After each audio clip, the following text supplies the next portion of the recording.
This is your CBS 46 News Flash Briefing, brought to you by West Shore Home. Good morning, I'm Gurveer Dinza. After a fourth night of protests here in Atlanta, local businesses are cleaning up. Over the weekend, dozens of businesses had their windows broken and items looted. Many are now boarded up, dealing a big blow to businesses already hurting during the coronavirus pandemic, and that includes many Black-owned businesses. It's unfortunate because everyone, we're already at the most difficult time trying to survive. This fashion shop we stopped by put up a sign identifying itself as a Black-owned business, hoping to protect them from damage. During the fourth night of protests in Atlanta last night, police did take a knee with protesters, and there appeared to be much more mutual respect and unity.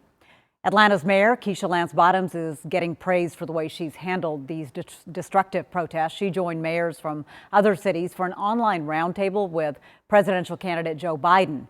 Minutes into the call, Biden praised Mayor Bottoms' passion, composure, and the way she's handled a city that turned to chaos night after night.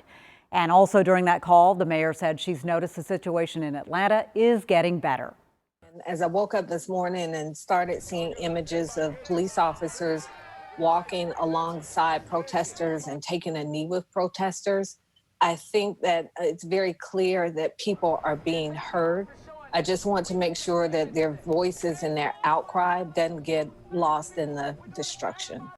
Many political experts consider Mayor Bottoms a potential vice presidential candidate for Joe Biden this fall.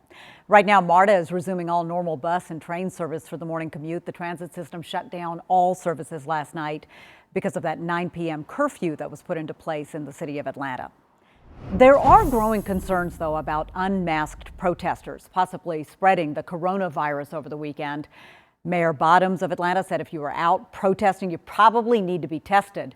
Wellstar doctor Chirag Patel says wearing a mask, using hand sanitizer, and staying as far apart as possible are crucial, but he admits that's nearly impossible to do while protesting in large crowds. These are probably not things that are top of mind when you're in a peaceful protesting environment.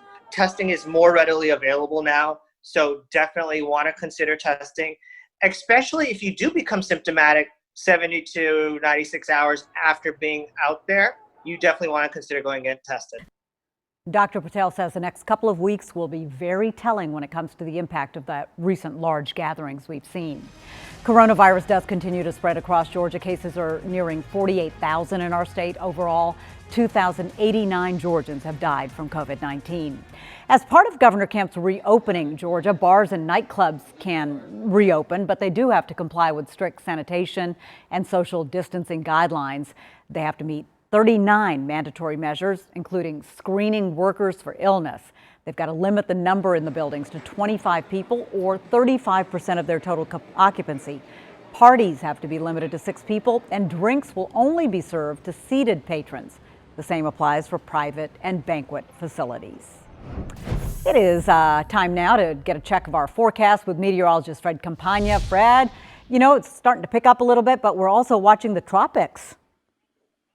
Yeah, we will check in on the tropics in just a second. First, I want to talk about our weather, Gurveer, as we have some nice weather on tap for today. Temperatures climbing right out of the 60s through the 70s to around 80 by noon today. So very fine Tuesday ahead. Should be in the mid 80s by late this afternoon with a lot of sunshine. And it won't be very humid today, so enjoy that muggy weather holding off for about another day. It'll be muggy on Wednesday with a scattered isolated thunderstorm threat. Probably not too much popping up on Wednesday afternoon, but keeping an eye on the pinpoint radar for that. A warm day Wednesday, and the warm weather continues with us right through the end of the work week and the weekend. We have this tropical depression number 3, which formed last night in the Bay of Campeche. You can see it down near Mexico there, and it's going to be stationary or just wobble around for a few days before it eventually starts to drift to the north. Over time, this could become a threat to the Gulf Coast of the United States. Still too early to say exactly where and exactly when. It looks like somewhere between Louisiana and Texas, though, in the mid to late weekend would be the time frame for that. So as far as we're concerned, 20% chance of a thunderstorm on Wednesday afternoon, about a 30% chance on Thursday, 40% Friday and Saturday. But they're pop-up storms. Most of the time it'll be dry with highs in the mid to upper 80s right into the weekend. This has been your personal flash briefing from CBS 46 News, brought to you by West Shore Home, Atlanta's one-day bath remodeler.